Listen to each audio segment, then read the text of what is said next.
यहां आने से पहले मैं बड़ोदरा में था। वहां हजारों की संख्या में माताएं बहनें आई थी। वे सभी बहनें देश का, हमारी सेनाओं का अभिनंदन करने वहां पहुंची थी।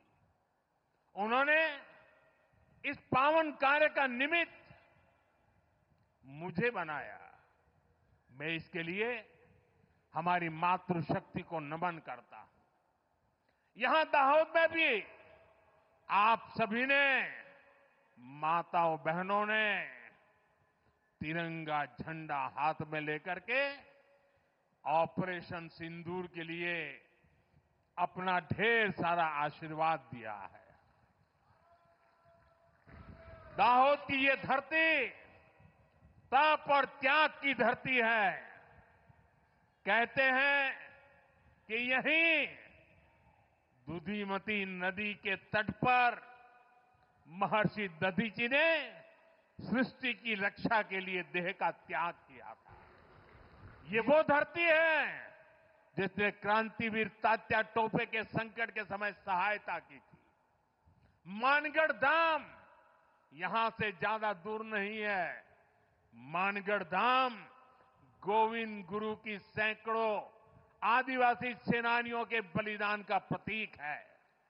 यानी ये क्षेत्र मां भारती की मानवता की रक्षा के लिए हमारे तप और त्याग को दर्शाता है। जब हम भारतीयों के संस्कार हैं तो सोचिए, जम्मू कश्मीर के पहलगाम में आतंकवादियों ने जो कुछ किया, क्या भारत चुप बैठ सकता है? क्या मोदी चुप बैठ सकता है? जब कोई हमारी बहनों के सिंदूर को मिटाएगा तो उसका भी मिटना तय हो जाता है।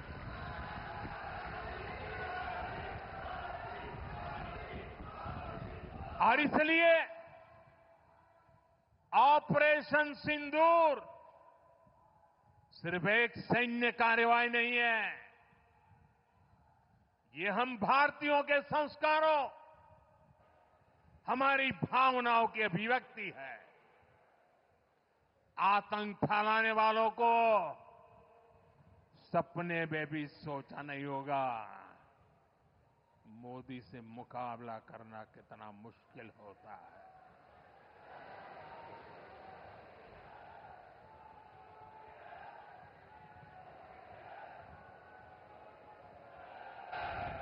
तिरंगा लहराते रहिए। तिरंगे की आन बान शान का जरा सोचिए, बाल बच्चों के सामने पिता को गोली मार दी। आज भी वो तस्वीरें देखते हैं तो खून खौल जाता है। आतंकवादियों ने 140 करोड़ भारतीयों को चुनौती दी थी। इसलिए मोदी ने वही किया जिसके लिए देशवासियों ने, आपने मुझे प्रधान सेवक की जिम्मेदारी दी।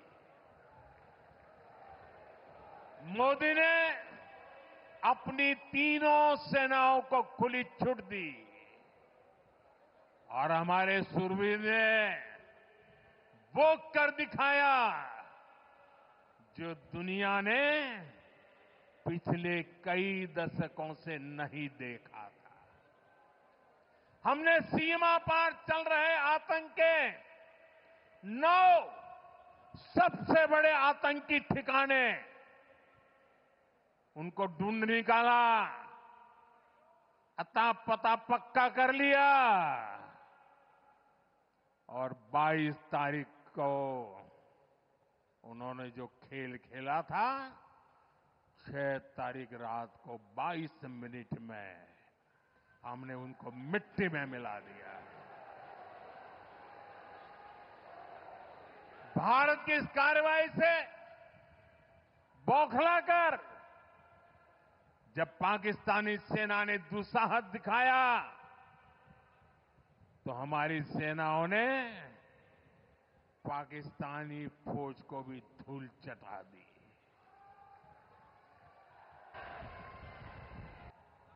मुझे बताया गया यहां भी हमारे सेना के निवृत्त जवान बहुत बड़ी तादाद में आए हैं। हमारे कार्यक्रम में वो मौजूद है।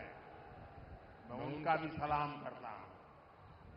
मैं दाहोद की इस तपोभूमि से एक बार फिर देश की सेना के शौर्य को नमन करता हूं। साथियों, बंटवारे के बाद जिस देश का जन्म हुआ उसका एकमात्र लक्ष्य भारत से दुश्मनी है, भारत से नफरत है, भारत का नुकसान करना है। लेकिन भारत का लक्ष्य अपने यहां गरीबी को दूर करना है, अपनी अर्थव्यवस्था को मजबूत करना है, खुद को विकसित बनाना है। विकसित भारत का निर्माण तभी होगा जब भारत की सेनाएं भी मजबूत होगी और हमारी अर्थव्यवस्था भी दमदार होगी। हम इसी दिशा में लगातार काम कर रहे हैं।